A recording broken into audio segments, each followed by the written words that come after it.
Hi everyone, welcome back to another video from Wake&Tech. Today I'm back with another YouTube Kids tutorial, so let's get started.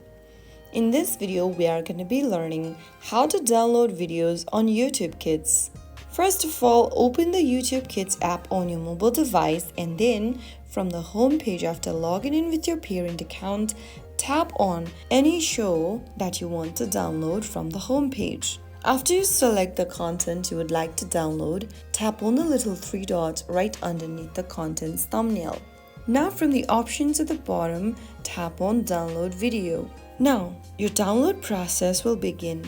Just make sure that your device has better internet connection so that there is no disturbance while downloading. Once the download is complete, you can go and tap on My Stuff at the bottom and click the Downloads tab. And there you will be able to find the downloaded content. Now your child can watch their favorite videos anytime, even without Wi-Fi or mobile data. If you found the video helpful, don't forget to like, share and subscribe. I'll see you in the next episode. Thank you for watching.